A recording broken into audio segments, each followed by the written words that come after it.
During the funeral, a raven landed on the girl's coffin. Seconds later, everyone was shocked by what happened.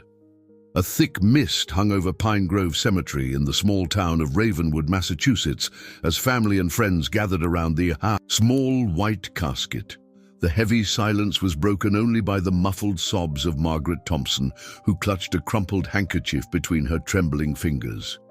Her granddaughter Emily's passing had left an unbearable void in her heart, made even more painful by the haunting parallels to her daughter Sarah's disappearance years ago. If you found this story interesting, don't forget to subscribe to our channel and give it a like. Let us know which city you're watching us from. Stay with us. Reverend Parker's somber voice carried through the morning air as he delivered his final blessing. The congregation stood in respectful silence, their breath visible in the autumn chill, when suddenly a large black raven descended from the grey sky and landed gracefully on the casket. Its obsidian eyes seemed to study each person present, an unsettling intelligence apparent in its gaze. Then, without warning, something silver dropped from its beak, landing with a distinct ping against the polished wood. The unexpected sound drew everyone's attention. After a moment's hesitation, Reverend Parker stepped forward and retrieved the object, a tarnished silver wedding band. Margaret's breath caught in her throat as recognition dawned on her face. It was Sarah's ring, the very one she had worn the day she vanished without a trace 7 years ago. A restless murmur spread through the gathering as people exchanged worried glances, trying to make sense of this bizarre occurrence. Before anyone could react further, the raven spread its wings and took flight, disappearing into the twisted branches of the old oak trees that lined the cemetery. Margaret stood frozen, her eyes fixed on the ring now resting in the Reverend's palm. Her mind raced with questions that had plagued her for years. Where had Sarah gone? Why had she never reached out? And now, with Emily gone too, what did this mysterious return of the ring mean? The following morning, as Margaret sat in her Victorian home on Maple Street, still trying to process the events of the funeral, she heard an insistent tapping at her kitchen window. Her heart nearly stopped when she saw the same raven perched on the windowsill, its black feathers gleaming in the early morning light. This time, it held what appeared to be a yellowed piece of paper in its beak.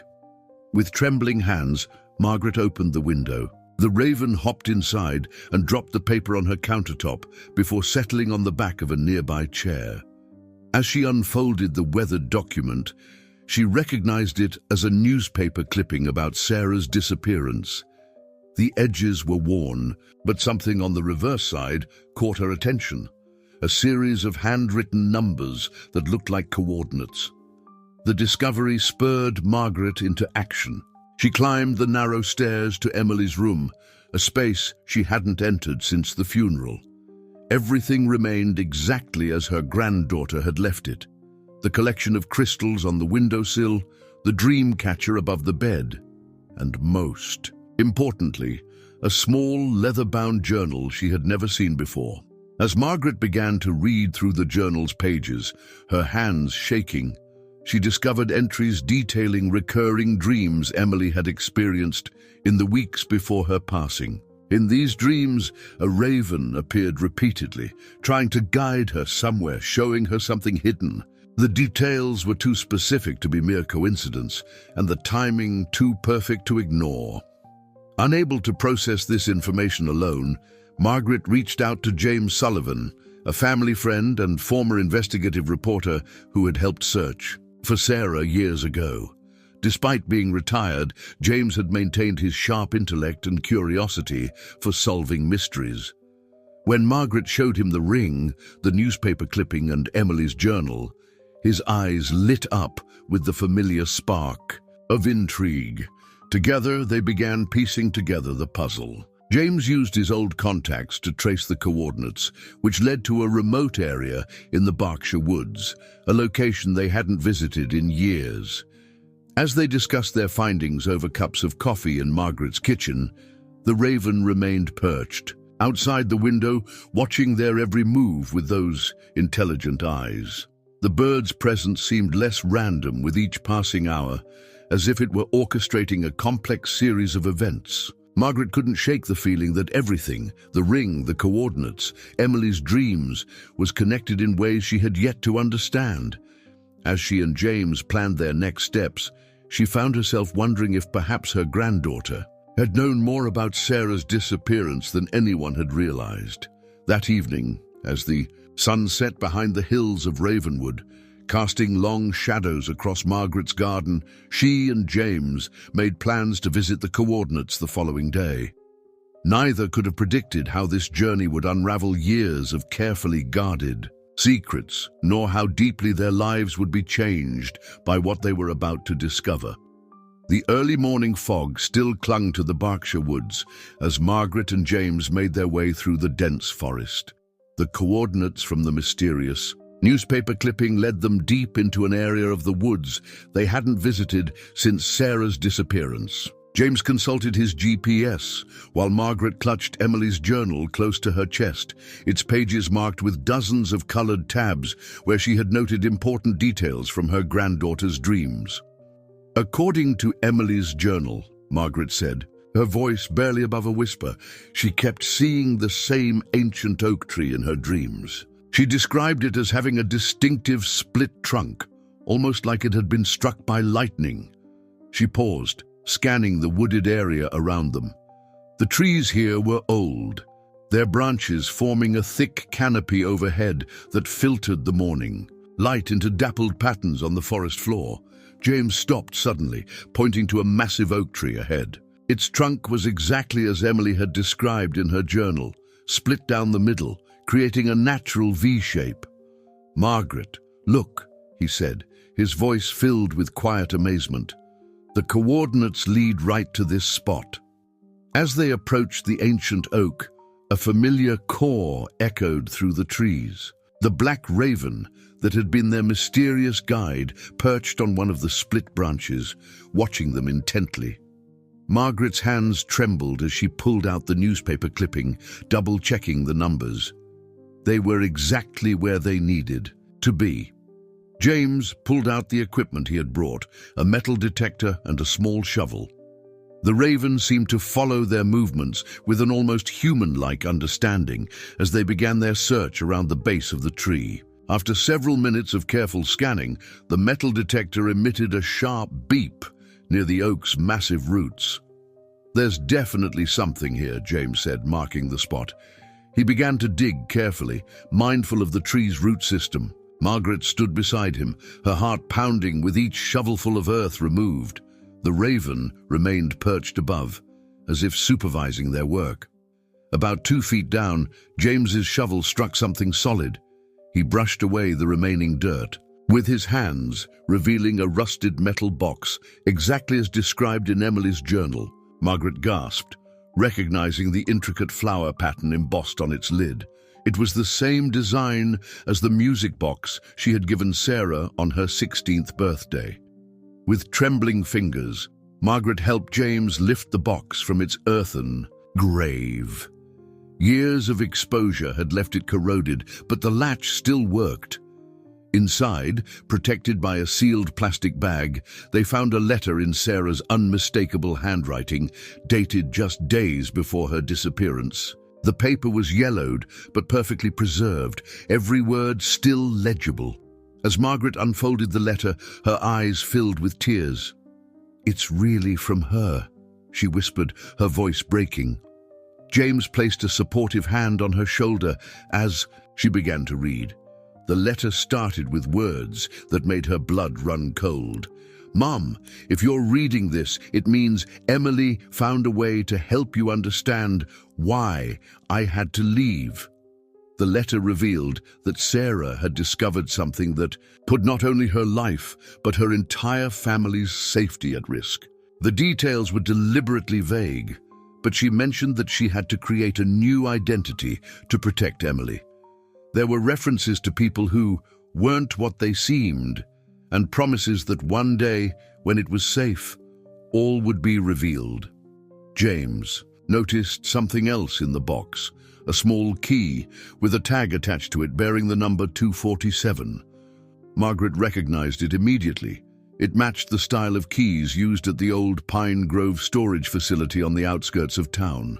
The facility had been there for decades, run by the same family since before Sarah's disappearance. As they carefully repacked the box's contents, the Raven took flight, circling once overhead before heading in the direction of town. Margaret and James exchanged knowing looks. Their discovery was just the beginning. The key was clearly meant to lead them to their next destination, but both knew they needed to proceed with caution. Walking back through the woods, Margaret couldn't shake the feeling that Emily had somehow known about all of this.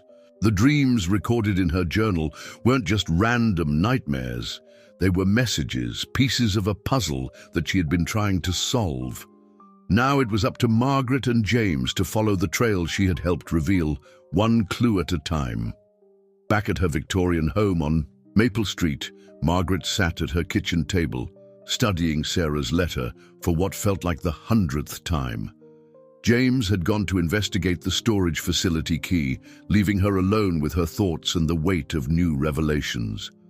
The afternoon sun cast long shadows through the windows, and the tick of the grandfather clock in the hallway seemed unusually loud in the empty house. A soft thud at the front door broke her concentration. Margaret approached cautiously, her heart skipping a beat when she saw a manila envelope lying on her welcome mat. No address, no stamp, no markings of any kind.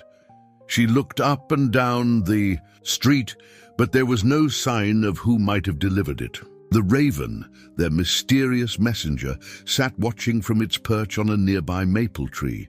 With shaking hands, Margaret picked up the envelope and carried it inside. As she opened it, a photograph slipped out and landed face up on her coffee table. The image struck her like a physical blow.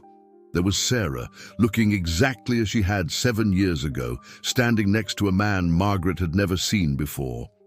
The photo appeared to have been taken just days before her daughter's disappearance. The man in the photo was tall and distinguished looking, probably in his early 60s at the time the picture was taken.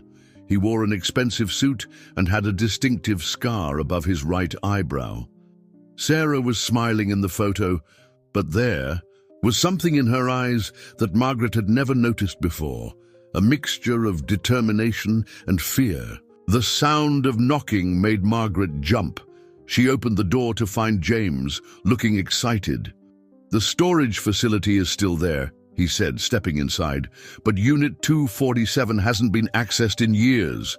The current owners bought the place 5 years ago and have no record of who rented it before." He stopped short when he saw the photograph on the coffee table. "What's that?" Margaret explained about the mysterious envelope as they examined the photo together. James studied it carefully, his reporter's instincts kicking in. "This building, in the background," he said, pointing to a partial view of a brick structure. "I think I recognize it. It's the old Ravenwood Bank building, before they renovated it." They spent the next few hours making calls to longtime residents of Ravenwood, trying to identify the mysterious man in the photo. Each call led to another potential lead, another name to check, another dead end. As the sun began to set, Margaret's kitchen table was covered with notes and a growing list of possibilities. The breakthrough came from an unexpected source. Rose Henderson, who had worked as a teller at Ravenwood Bank for over 40 years, recognized the man immediately. "That's Harrison Wells," she said over the phone, her voice certain. "He was on the bank's board of directors for years, always very secretive about his business dealings. He resigned suddenly around the same time your Sarah disappeared." Before Margaret could ask more questions, there was another knock at her door. This time, when she opened it, she found an elderly man standing on her porch. His face was weathered by time, but his eyes were sharp and alert. "Mrs. Thompson," he said quietly, "I believe it's time we talked about your daughter." The man introduced himself as George Sullivan, a former security guard at Ravenwood Bank. He had known both Harrison Wells and Sarah, and he claimed to know the truth about what had happened 7 years ago. As they sat in Margaret's living room, the raven appeared at the window, its dark eyes fixed on their gathering. "Your daughter," George began, his voice heavy with the weight of long-held secrets, "she discovered something while working at the bank, something that changed everything." He paused, glancing at the photograph on the coffee table. Harrison Wells wasn't just a board member. He was involved in something much bigger, and Sarah found herself caught in the middle of it. James leaned forward, his reporter's notebook ready. "What exactly did she discover?" George shook his head slowly. "It's not that simple. The truth about Sarah, she never really left Ravenwood." He pulled out an old leather wallet and removed a small piece of paper, sliding it across the coffee table. "This is where you can find her, but you need to understand, she's not the same person you knew 7 years ago." Margaret stared at the paper, her vision blurring with tears. After all these years, could Sarah really have been so close? The raven tapped on the window glass, almost impatiently, as if urging them to act. As the evening shadows lengthened, Margaret realized they were about to uncover a truth that would reshape everything they thought they knew about Sarah's disappearance. The address George Sullivan had provided led Margaret and James to an unexpected location, the old textile mill on the outskirts of Ravenwood. Once the heart of the town's economy, the building had been converted into luxury apartments 5 years ago. The late afternoon sun cast long shadows through the building's towering windows as they approached the entrance. Sarah worked in the banking division that handled the mill's conversion project, George explained as they walked. "That's where it all started." His words were interrupted by a familiar caw. The raven had followed them, landing on a rusted sign that still bore the mill's original name, Ravenwood Textile Works, Est 1876. Inside the building, the original industrial architecture had been preserved. Exposed brick walls, wooden beams, and large factory windows that flooded the space with natural light. George led them through a maze of corridors until they reached a storage room in the basement. The space was filled with boxes of old documents and fabric samples from the mill's operational days. Harrison Wells didn't just serve on the bank's board, George continued, pulling out a key ring. He was using the bank to move money through shell companies, all connected to this mill's renovation project. Sarah discovered the connection while reviewing the loan documents. He unlocked a filing cabinet and began searching through its contents. Margaret's attention was drawn to a box labeled Project Aurora 2018, sitting on a nearby shelf. As she reached for it, something caught her eye, a scrap of fabric protruding from beneath the lid. Her heart nearly stopped when she pulled it out. The floral pattern was unmistakable. It was from the dress Sarah had been wearing in the mysterious photograph. "That's not possible," James whispered, comparing the fabric to the photo they had brought with them. The pattern matched perfectly. The edges of the fabric were frayed, as if it had been torn in a hurry. George nodded solemnly. Sarah had been collecting evidence, storing it here in the mill before the renovation began, but someone found out what she was doing. He pulled out a thick file from the cabinet. She knew too much, but she also had a plan.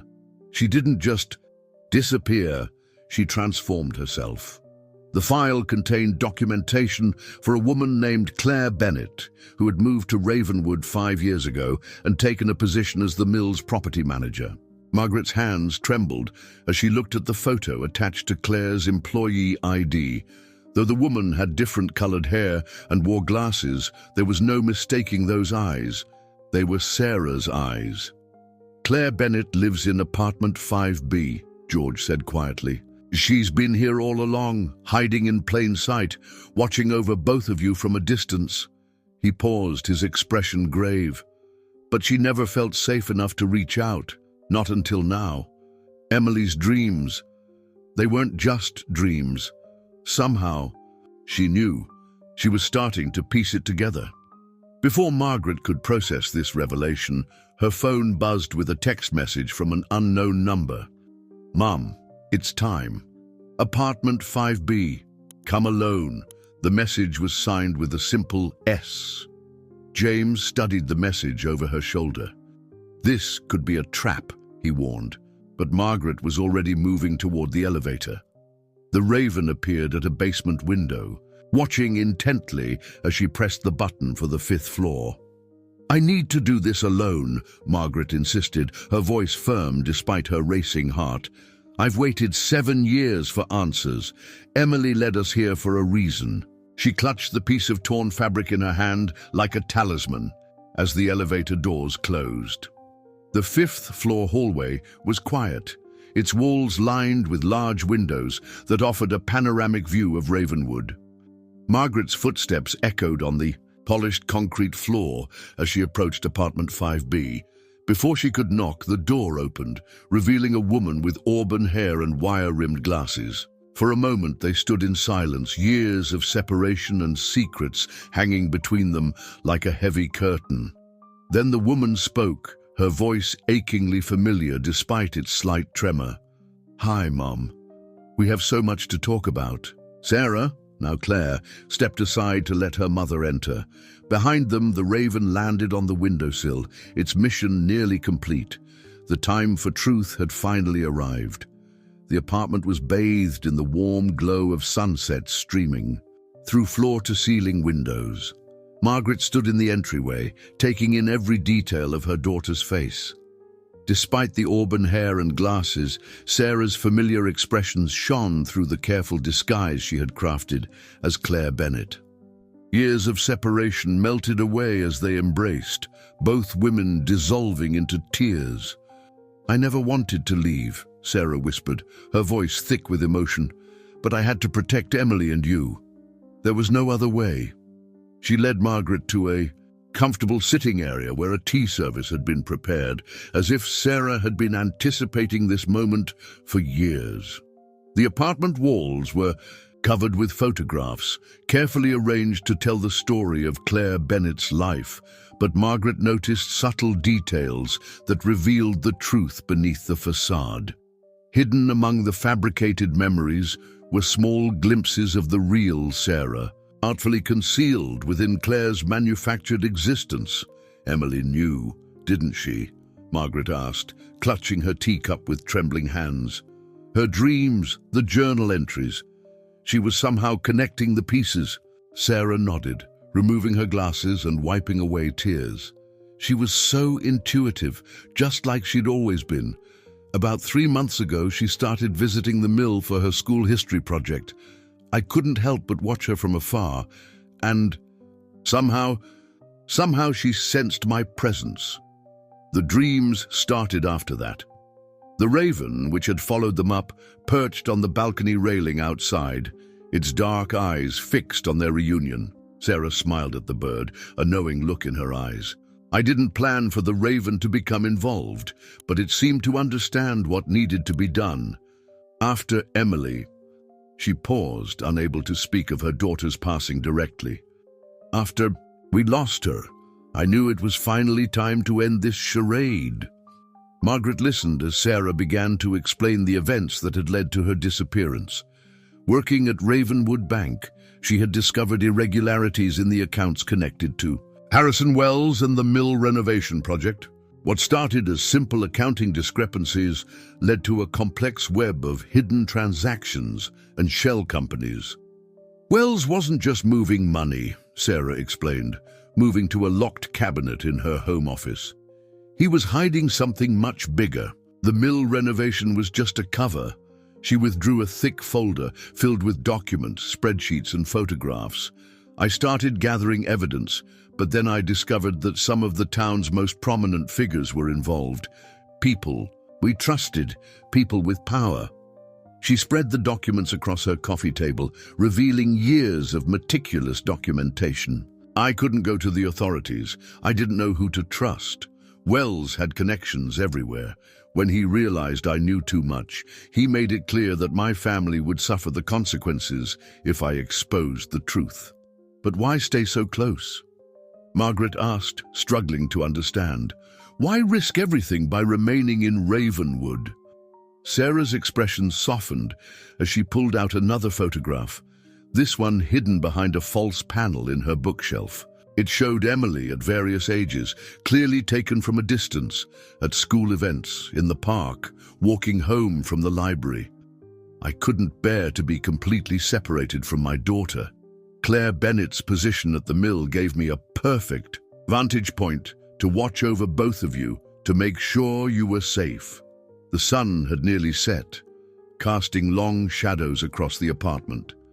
Sarah moved to turn on a lamp, and as she did, Margaret noticed something else, a wall of news clippings and connected strings hidden behind a sliding panel. It was a complex web of information, all leading to what appeared to be a series of offshore accounts and property deeds.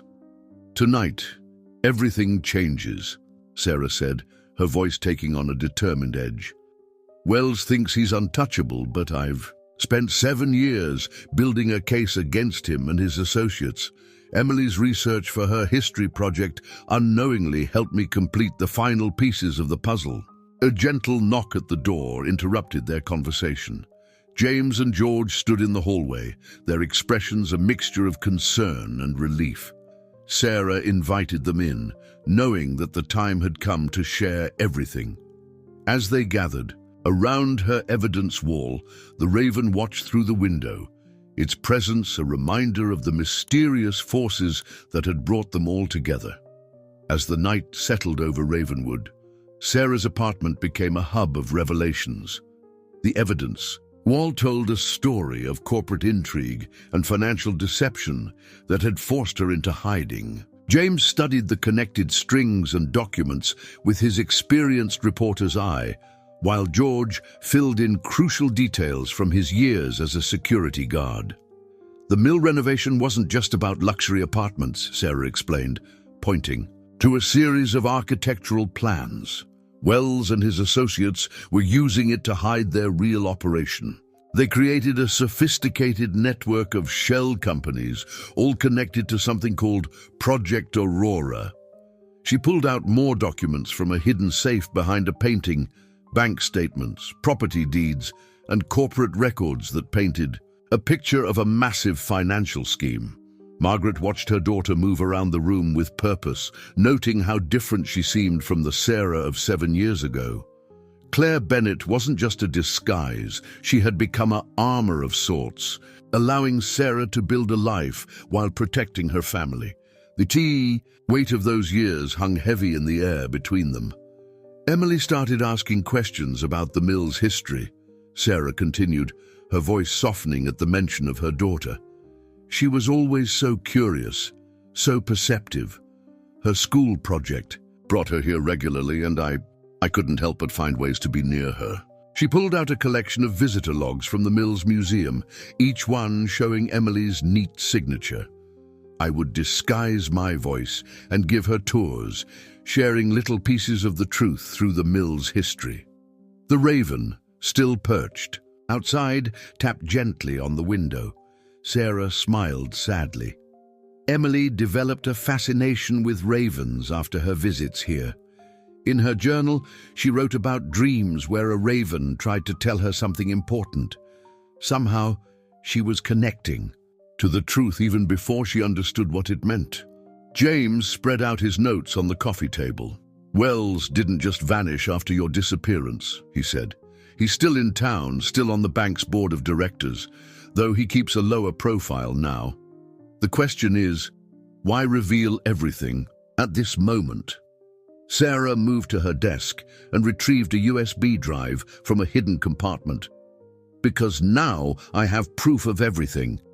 Project Aurora wasn't just about money, it was about power and influence. Wells and his associates were manipulating property values across the entire region, using the mill renovation as cover for a much larger scheme. George nodded gravely. I saw things during my night shifts at the bank. Meetings that went late, into the night, documents being shredded, unusual visitors. But it wasn't until Sarah showed me the connection to the mill that everything started making sense. The hardest part, Sarah said, looking at her mother with tears in her eyes, was watching you grieve for me, knowing I couldn't reach out. Every time I saw you in town, every time you visited Emily, I wanted to tell you everything, but I knew that any contact could put you both at risk. Margaret reached for her daughter's hand. But Emily figured it out anyway. Those dreams, the journal entries, she was putting the pieces together. She was, Sarah confirmed, and that's what changed everything. When I realized she was starting to understand, I knew I had to find a way to end this. I've spent years gathering evidence, building a case that can't be ignored or covered up. Emily's research into the mill's history actually helped me find the final pieces I needed. James leaned forward, his reporter's instincts fully engaged. The renovated mill apartments, they're not just hiding financial records, are they? There's something more. Sarah walked to the window, standing next to where the Raven perched.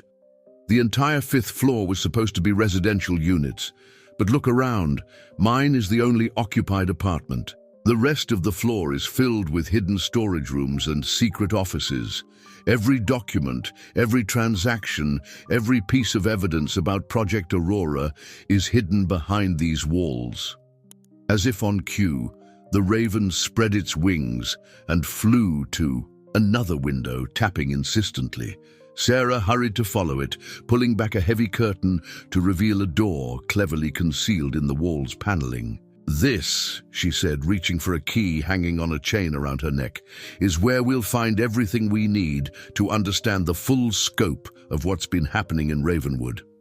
The group gathered around as Sarah prepared to unlock the door, each person aware that they were about to uncover secrets that would change their town forever. The Raven watched from its perch, its dark eyes reflecting the determination in Sarah's face as she turned the key in the lock.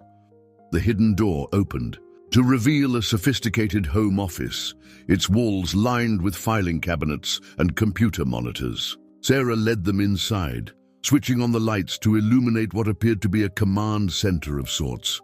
The Raven flew in through the window she opened, settling on a perch that seemed designed specifically for it. "This is where I've spent most of my nights for the past 7 years," Sarah explained, gesturing to the elaborate setup. "Everything about Project Aurora, every connection, every transaction, it's all documented here."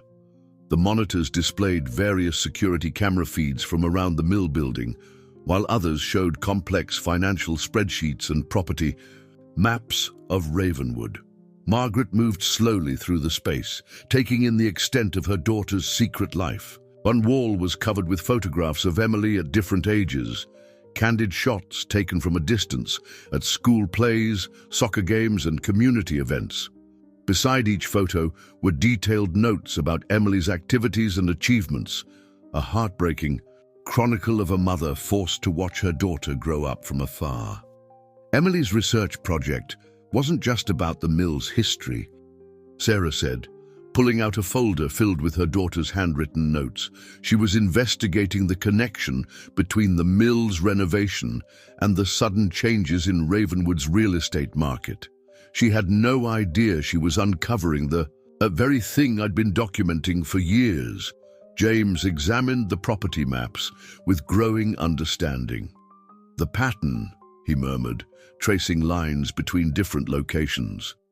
Wells wasn't just buying properties.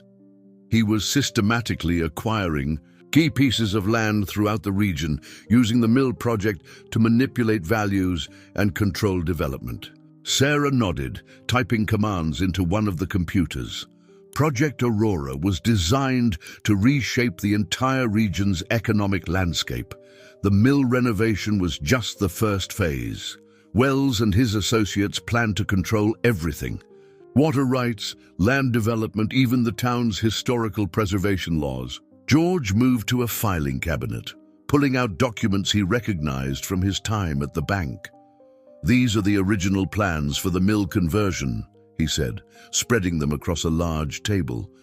"But they're different from what was officially filed with the town. The entire fifth floor was designed to be a secure facility disguised as residential units. I discovered the discrepancy in the plans while processing the loan documents, Sarah explained. That's when I started digging deeper. The more I uncovered, the more I realized how extensive their operation was.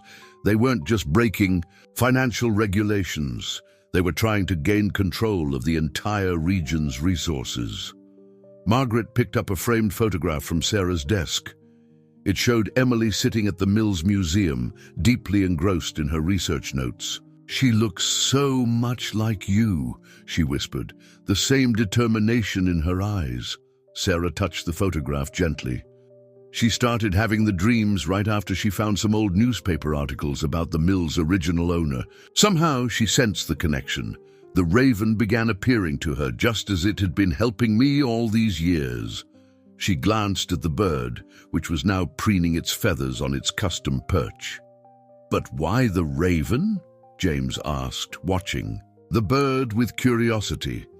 "Of all the ways to communicate, why choose this particular messenger?" Sarah walked to a bookshelf and pulled out an old volume about the mill's history. Ravens have been associated with the mill since it was built in 1876.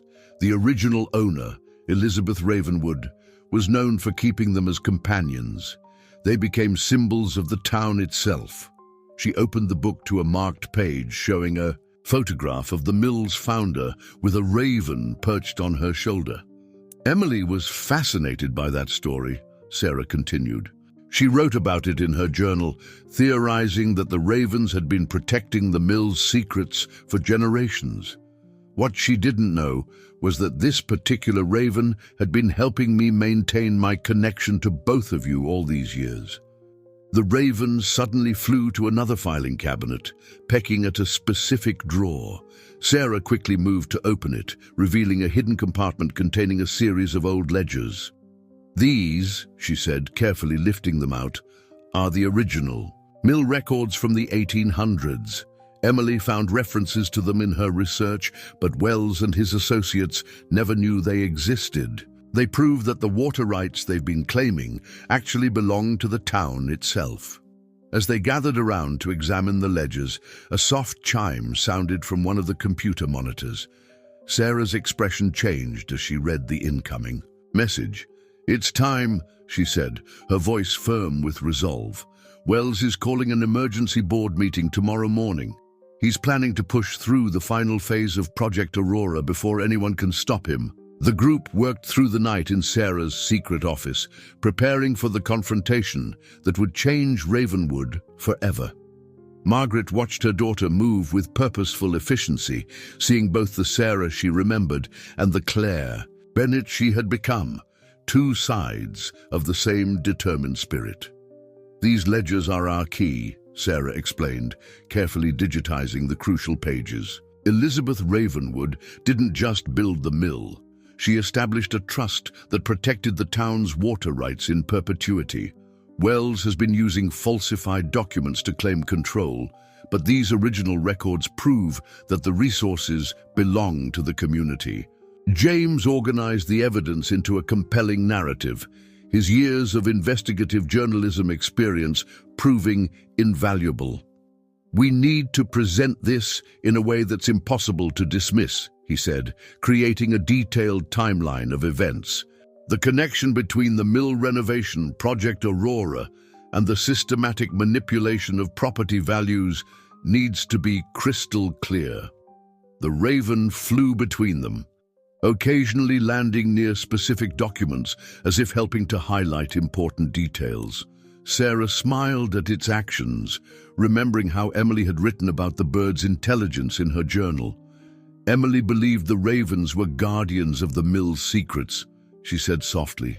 She wrote that they appeared in her dreams, showing her old documents and hidden rooms. She was so close to understanding everything. George provided crucial context from his years at the bank, pointing out key players and their roles in the Lao scheme. Wells always held his board meetings at sunrise, he noted. He claimed it was tradition, but really it was to avoid public attention. Tomorrow's emergency meeting is scheduled for 6 a.m. Sarah pulled up the architectural plans on one of the monitors.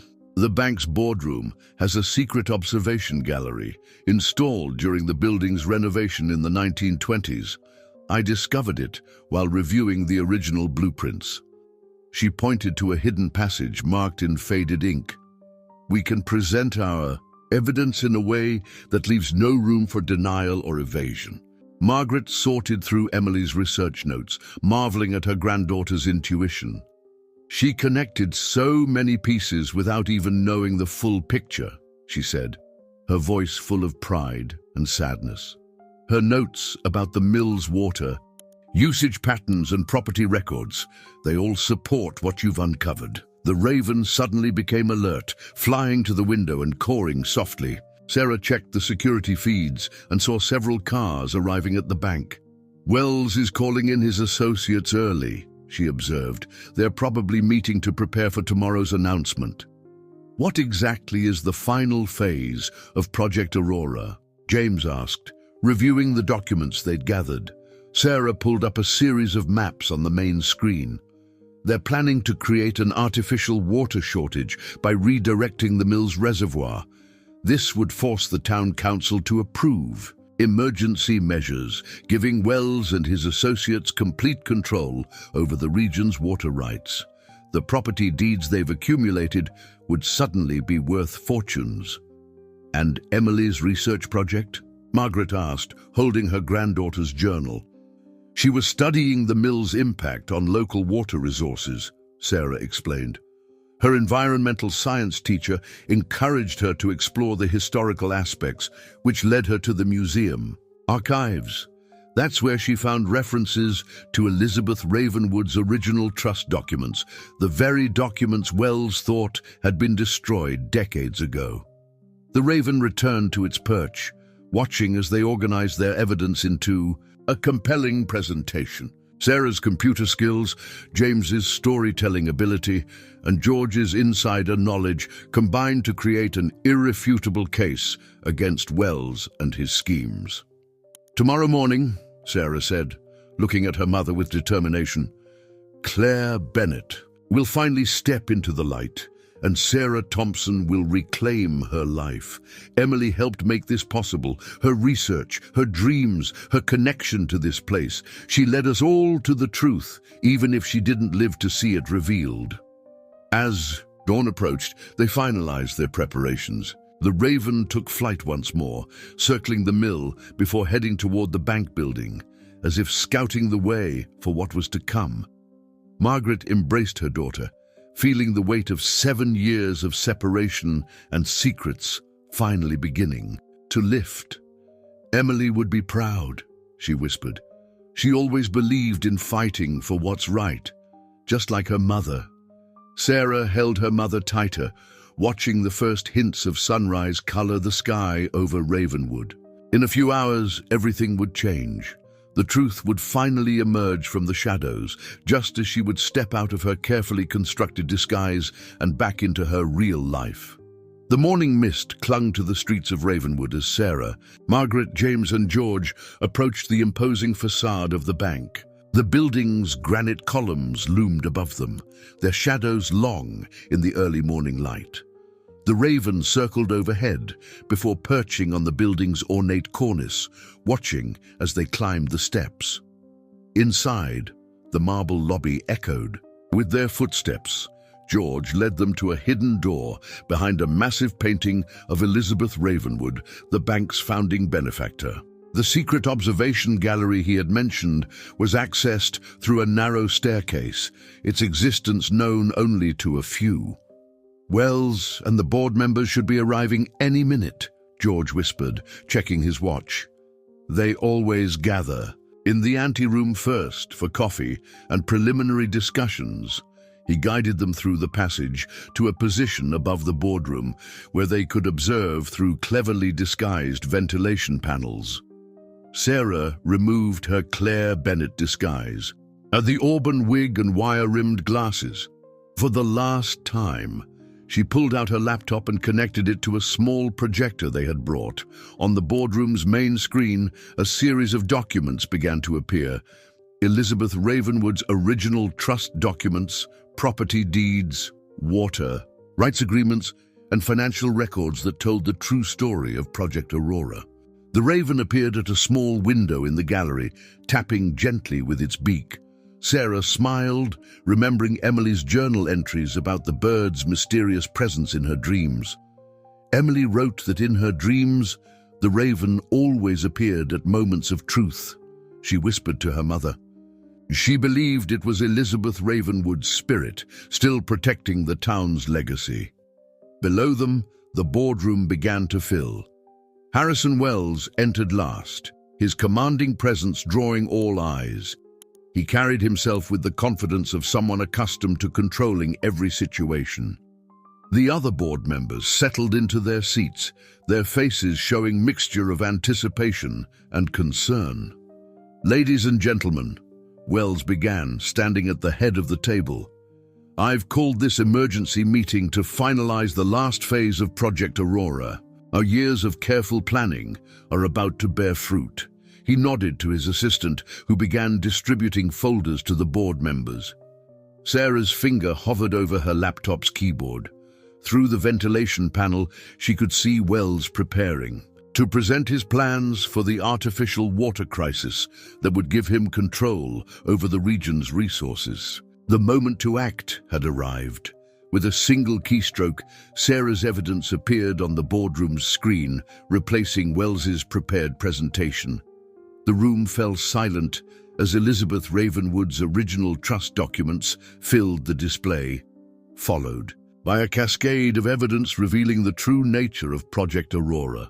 "What is the meaning of this?" Wells demanded, his composure cracking slightly as he stared at the screen. Sarah took a deep breath and pressed the intercom button. Her voice, no longer disguised as Claire Bennett, filled the boardroom. "The meaning, Mr. Wells, is that your carefully constructed plan is about to unravel." She nodded to George, who opened the gallery's hidden entrance to the boardroom. As Sarah descended the stairs into the boardroom, the raven flew through an open window, landing on the back of Elizabeth Ravenwood's empty chair at the head of the table. The board members murmured in surprise, some recognizing her despite her 7-year absence. "Sarah Thompson," Wells said, his voice tight with controlled anger. "Or should I say, Claire Bennett, we all thought you had disappeared." "I did disappear," Sarah replied calmly, setting her laptop on the table. "But I never stopped watching, never stopped gathering evidence, and my daughter Emily, even without knowing it, helped expose the final pieces of your scheme." Margaret and James followed her into the room, carrying additional files. The board members watched in stunned silence as Sarah began to methodically present the truth about Project Aurora. The manipulated property values, the false water rights claims, the hidden accounts, and most importantly, the original trust documents that proved the water rights belonged to the town itself. The raven watched from its perch as decades of deception began to crumble in the face of irrefutable evidence.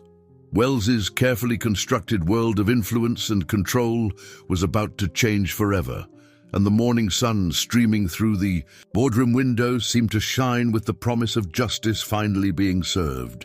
The boardroom of Ravenwood Bank had become the stage for a moment 7 years in the making.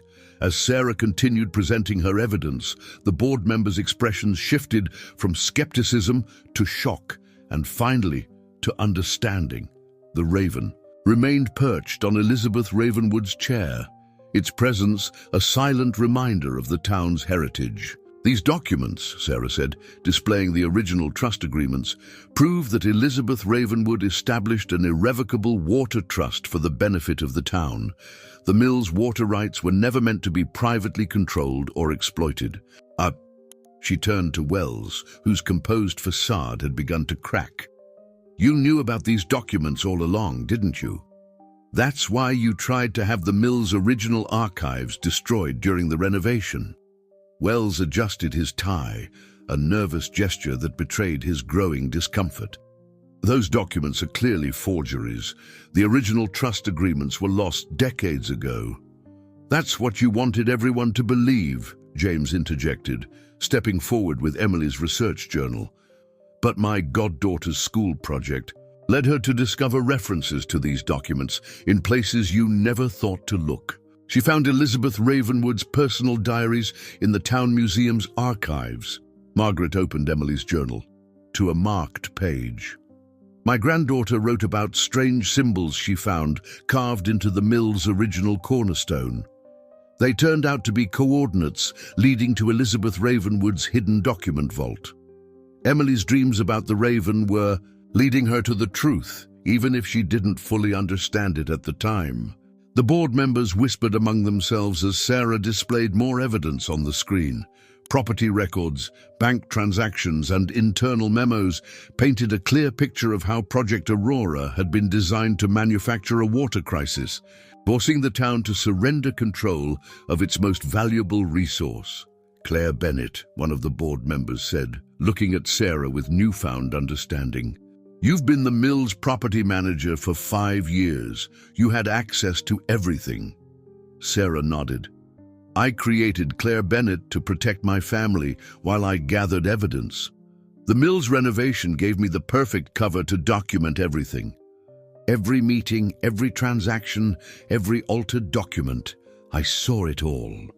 The Raven suddenly took flight, circling the boardroom before landing next to a particular file on the conference table. Sarah smiled at the bird's intuition and opened the file, revealing photographs of Wells meeting with various officials in secret locations. "Your entire plan relied on the trust documents remaining hidden," Sarah continued. "But Emily's research project about the mill's environmental impact led her to discover something you never expected. She found Elizabeth Ravenwood's original survey maps, which proved that the water rights were legally bound to the town in perpetuity." Wells finally sank into his chair, the weight of exposure evident in his posture. "How long have you been planning this?" he asked, his voice barely above a whisper. 7 years, Sarah replied firmly. 7 years of watching my daughter grow, up from a distance. 7 years of documenting every aspect of Project Aurora. 7 years of protecting the truth until it could finally come to light. One of the senior board members, an elderly woman who had served on the board for decades, stood up. "I move for an immediate emergency session to address these revelations," she announced. "And I suggest we contact the appropriate authorities to review all of Project Aurora's documentation." The motion was quickly seconded, and the board members began to distance themselves from Wells's scheme. As the reality of the situation settled over the room, Sarah felt a weight lifting from her shoulders. Her self-imposed exile as Claire Bennett was finally coming to an end. The Raven flew to the windowsill, where the morning sun had grown stronger, illuminating the boardroom with clear, bright light. Margaret stepped closer to her daughter, taking her hand as they watched Wells's carefully constructed empire of deception crumble before their eyes. "Emily would be proud," Margaret whispered. Her curiosity and determination helped bring all of this to light. Sarah squeezed her mother's hand, tears forming in her eyes. "She was always meant to be part of this story," she replied softly. "Even in her dreams, she was helping to protect Ravenwood's future, just like Elizabeth Ravenwood intended all those years ago." In the days following the dramatic revelations at Ravenwood Bank, the town buzzed with activity as the full scope of Project Aurora came to light. Sarah Thompson's return from her self-imposed exile made headlines in the local paper, while Claire Bennett's mysterious disappearance sparked curiosity among the mill's residents. The Raven continued its vigilant watch over the town, now a celebrated symbol of truth and justice. Sarah stood in her apartment at the mill, packing away the last traces of Claire Bennett's existence. The auburn wig, the wire-rimmed glasses, and the carefully crafted documents that had sustained her alternate identity for 7 years were being stored away as evidence. Margaret helped her daughter sort through the items, each object telling part of the story of their separation. "I never lived more than a mile away from you," Sarah said softly, holding a photograph of Emily at her last school play.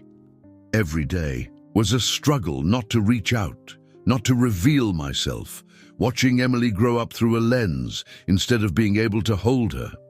Her voice trailed off as emotion overwhelmed her. The raven, now a constant companion, landed on the windowsill. With a gentle tap, Sarah smiled at it, remembering Emily's journal entries about her dreams. She understood so much more than anyone realized, she continued. Her research wasn't just about the mill's history. It was about uncovering the truth, even if she didn't know that's what she was doing. James arrived with the morning newspaper, its headline announcing the establishment of the Elizabeth Ravenwood Memorial Trust. The board had voted unanimously to restore the original water rights to the town, with new provisions to protect them in perpetuity. Wells's resignation had been immediate, and investigations into Project Aurora's financial dealings were underway. The town council is reviewing Emily's environmental impact study, James announced, spreading the paper on the kitchen counter. They're calling it groundbreaking work. Her research on the mill's water usage patterns helped expose the whole scheme. They're planning to establish a scholarship in her name for future environmental science students. George joined them later that morning, bringing news from his contacts at the bank. The secret observation gallery is being preserved as a historical site, he reported.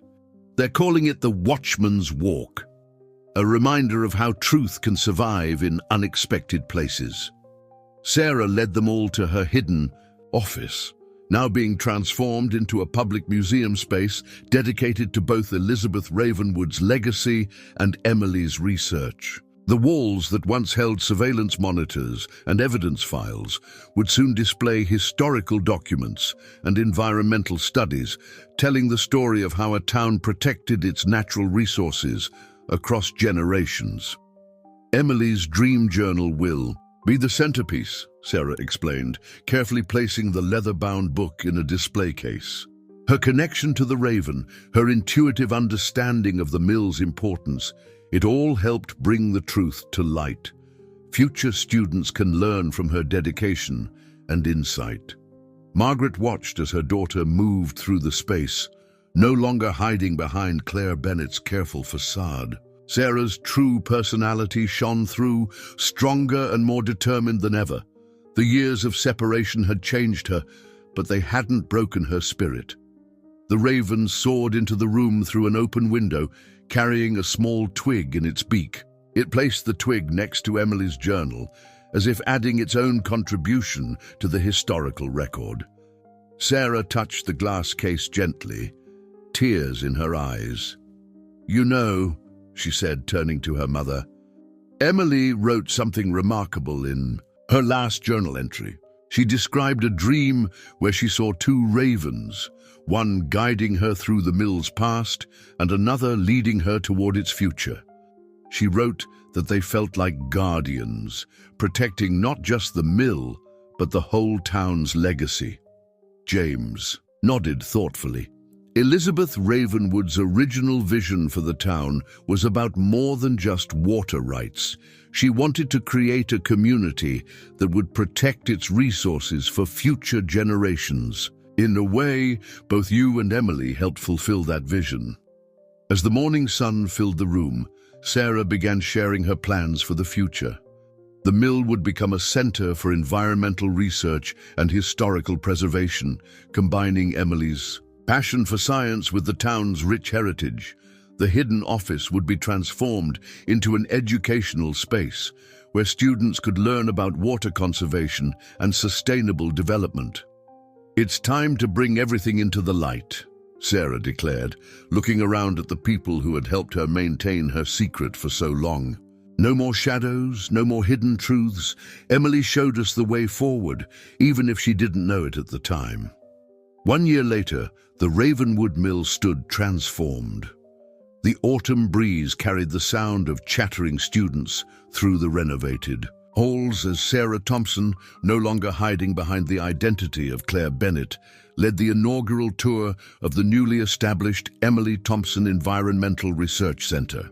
The raven, faithful as ever, perched on the weather vane above, its presence now a beloved part of the mill's ongoing story. The former fifth floor, once a maze of hidden rooms and secrets, had been converted into a state-of-the-art research facility. Emily's original project on water conservation had grown into a comprehensive environmental study program, drawing students and researchers from across the country. Her dream journal occupied a place of honor in the center's main hall, its pages preserved behind glass as a testament to the power of intuition and determination. "My daughter saw things others missed," Sarah explained to the gathered crowd, her voice strong and clear. She understood that the mill wasn't just about its history, it was about our future. Her research laid the foundation for everything you see here today. Margaret stood nearby, smiling proudly as she watched her daughter address the audience, with confidence and purpose. The Elizabeth Ravenwood Trust, now properly restored, had transformed the town's approach to water management. The artificial crisis Wells had planned was instead replaced by innovative conservation programs, many inspired by Emily's original research notes. The town's water rights were protected for generations to come, managed by a board that included both environmental scientists and community representatives. In the mill's courtyard, a new garden had been planted in Emily's memory. Native plants and water-wise landscaping demonstrated the principles she had advocated in her research. The raven often visited this space, perching on a special stand near a bench where Sarah and Margaret would sit together, sharing stories and healing old wounds. "You know," Margaret said one evening as they watched the sunset from the garden, "Emily wrote something in her journal about the raven that I never fully understood until now. She said that ravens don't just remember the past, they help shape the future by carrying old wisdom forward." Sarah nodded, watching as their feathered guardian swooped down to join them. She was right. Just like Elizabeth Ravenwood's ravens protected the mill's secrets until they could be revealed, our raven helped bring the truth to light when it was needed most. The center had become more than just a research facility. It was a living testament to 3 generations of women who had fought to protect Ravenwood's legacy. Elizabeth Ravenwood with her original vision, Sarah with her years of patient investigation, and Emily with her unwitting but crucial role in uncovering the truth. James, who had written a series of articles about the mill's transformation, joined them in the garden. "The story of Ravenwood Mill has inspired similar investigations across the country," he reported. "Other communities are examining their own water rights, making sure they're protected for future generations." George, now retired from the bank, but still a regular visitor to the mill, added, "Elizabeth Ravenwood would be proud. Her vision of a community protecting its natural resources lives on, stronger than ever." As twilight settled over the mill, Sarah led her mother to a special addition to the garden, a small fountain designed to commemorate Emily's contribution. The water flowed in a pattern based on one of her research diagrams, creating a peaceful melody that filled the courtyard. The raven dipped its wing in the flowing water, scattering droplets that caught the last rays of sunlight. "Emily's dreams about the raven weren't just dreams," Sarah said softly. "They were messages, guiding us all toward the truth. She might not have lived to see this day, but her spirit lives on in every student who comes here to learn, in every discovery that helps protect our natural resources." Margaret squeezed her daughter's hand. "And in the love that brought you back to us," she added, "that's the greatest truth of all." The raven took flight, circling the mill's tower before landing on the weather vane once more. As night fell over Ravenwood, the lights of the research center glowed warmly, a beacon of hope and truth for future generations. Sarah looked up at the bird silhouetted against the evening sky, grateful for its role in bringing her home and helping her honor both her daughter's memory and Elizabeth Ravenwood's legacy. The mill's bell tolled softly in the distance, its Sound carrying across the town just as it had for generations. But now it rang with a new purpose, not just marking time, but celebrating the triumph of truth, the power of family bonds, and the enduring spirit of those who protect what matters most. Dear viewers, we hope that Sarah and Emily's story has touched your hearts as deeply as it has touched ours. This tale of truth, family bonds, and the mysterious ways that love guides us home is just one of many captivating stories we share. To continue this emotional journey, we've prepared a special playlist filled with equally moving narratives. You'll find it by clicking the link to your left. If this story resonated with you, please subscribe to our channel and give this video a like. Every day, we bring you unique stories that explore the complexity and beauty of human connections. Don't miss our upcoming content. We look forward to reading your thoughts and feelings in the comments section below.